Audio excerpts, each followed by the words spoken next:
வணக்கம் தாய்நாடு. கிளைகள் எங்கே படர்ந்தாலும் வேர் இங்கேதான்.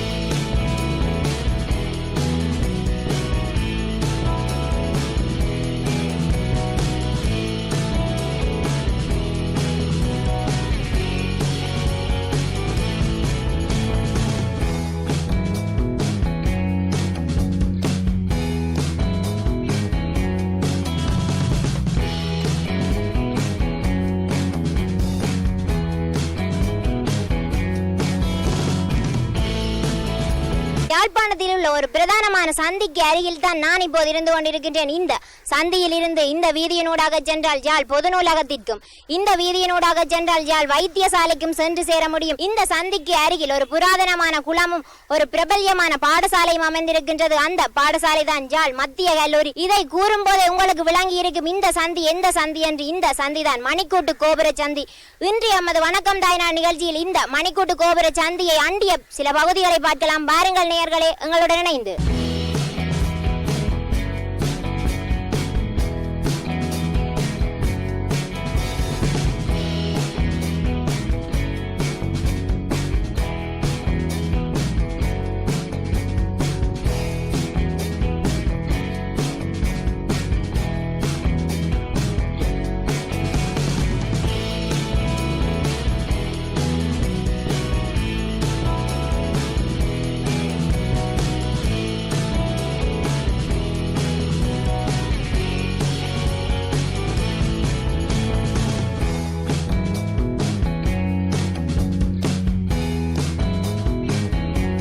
யாழ்ப்பாணம் பொது நூலகத்திற்கு அருகில் ஒரு குளம் இருக்கின்றது. இந்த குளம் தான் புல்லுக்குளம். ஆரம்ப காலத்திலே இந்த குளம் முழுவதிலும் சம்பு புற்கள் வளர்ந்திருந்த காரணத்தினால் தான் இந்த குளத்தை புல்லுக்குளம் என்று அழைத்து வந்தார்கள். ஆரம்ப காலத்தில் சிறிதாக இருந்த இந்த குளம் தற்போது பெரிதாக்கப்பட்டு புற்கள் அகற்றப்பட்டு புனரமைக்கப்பட்டுள்ளது.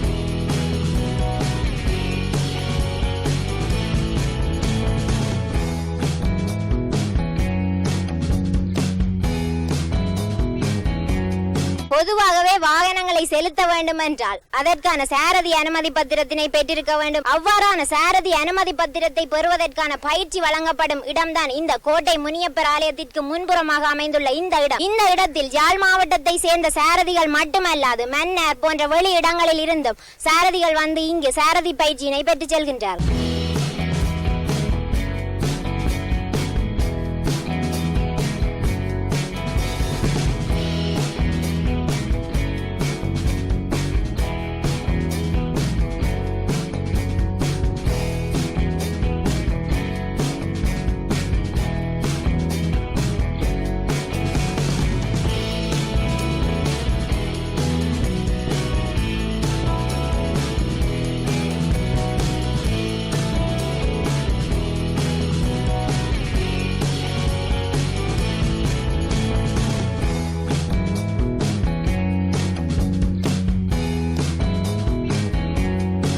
பகுதியிலே சாரதி பயிற்சி நிலையம், கோயில், நூலகம் மற்றும் யாழ்ப்பாணத்திலிருந்து வெளி மாவட்டங்களுக்கு செல்லும் பஸ் தரிப்பிடம் போன்ற மக்கள் கூடுமிடங்கள் அதிகமாக இருப்பதனால் இந்த இடத்தில் மக்கள் நடமாட்டம் அதிகமாக இருக்கின்றது. தாய்நாட்டில் இப்போது கோடை காலம் என்பதனால் இங்கு வரும் மக்களினுடைய தாகத்தை தீர்க்கும் முகமாக இந்த இடத்திலே ஒருவர் இளநீ வியாபாரம் செய்து வருகின்றார். வணக்கம் ஐயா. வணக்கம். நீங்க எங்க இருந்து இந்த இளநியலை கொண்டு வந்து விக்கிறீங்க? நாங்கள் வந்து குருநாகல், தம்புள்ள வெளி மாவட்டங்கள்ல இருந்து அவங்கள ஏற்றுமதி செய்து இங்கே உணவு தாராங்க. நாங்கள் எடுத்து எங்களோட வாகனத்தில் போட்டு செய்கிறோம். வேற யாரும் உங்களுக்கு கொண்டு வந்து தரீங்கன்னா எவ்வளவு ஒரு இளநீ கொடுக்குறீங்க? நாங்கள் இதுவெல்லாம் 100 ரூபா, அதெல்லாம் 80 ரூபா விற்கிறோம். உங்களுக்கு வியாபாரம் எப்படி போகுது இந்த இடத்துல? ஓரளவு பரவாயில்ல, சும்மா நோம்பலா செய்கிறோம்.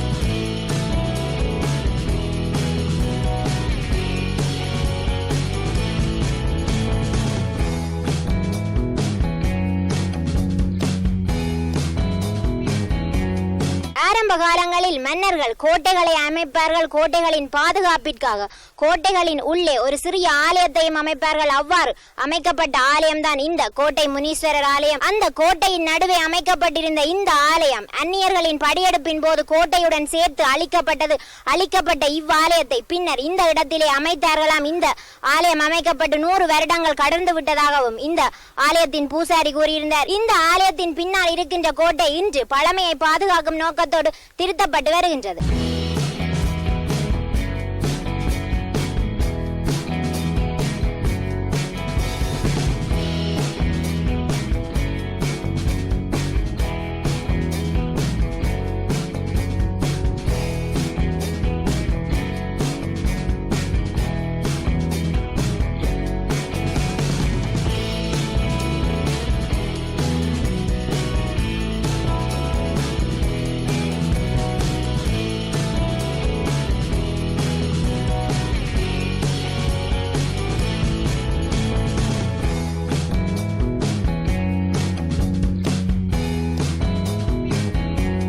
யாழ்ப்பாணம் கோட்டை முனீஸ்வரர் ஆலயத்திற்கு முன்பாக ஒரு உணவகம் இருக்கின்றது. இந்த உணவகம் மற்ற உணவகங்களை விட சற்று வித்தியாசமாக இருக்கின்றது.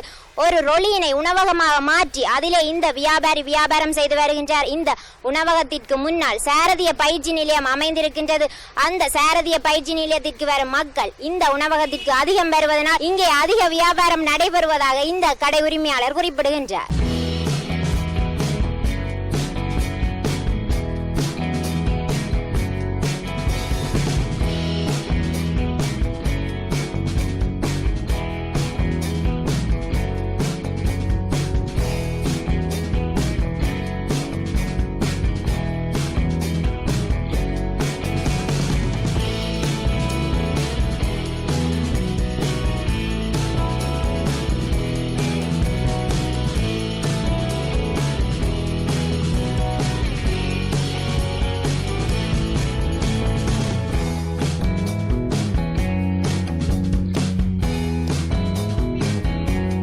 இன்னும் ஒரு வணக்கம் தாய்நாடு நிகழ்ச்சியில் உங்களை சந்திக்கும் வரை உங்களிடமிருந்து விடைபெற்றுக் கொள்ளுகின்றோம். ஒளிப்பதிவாளர் புவியுடன் இணைந்து உங்கள் சிந்து.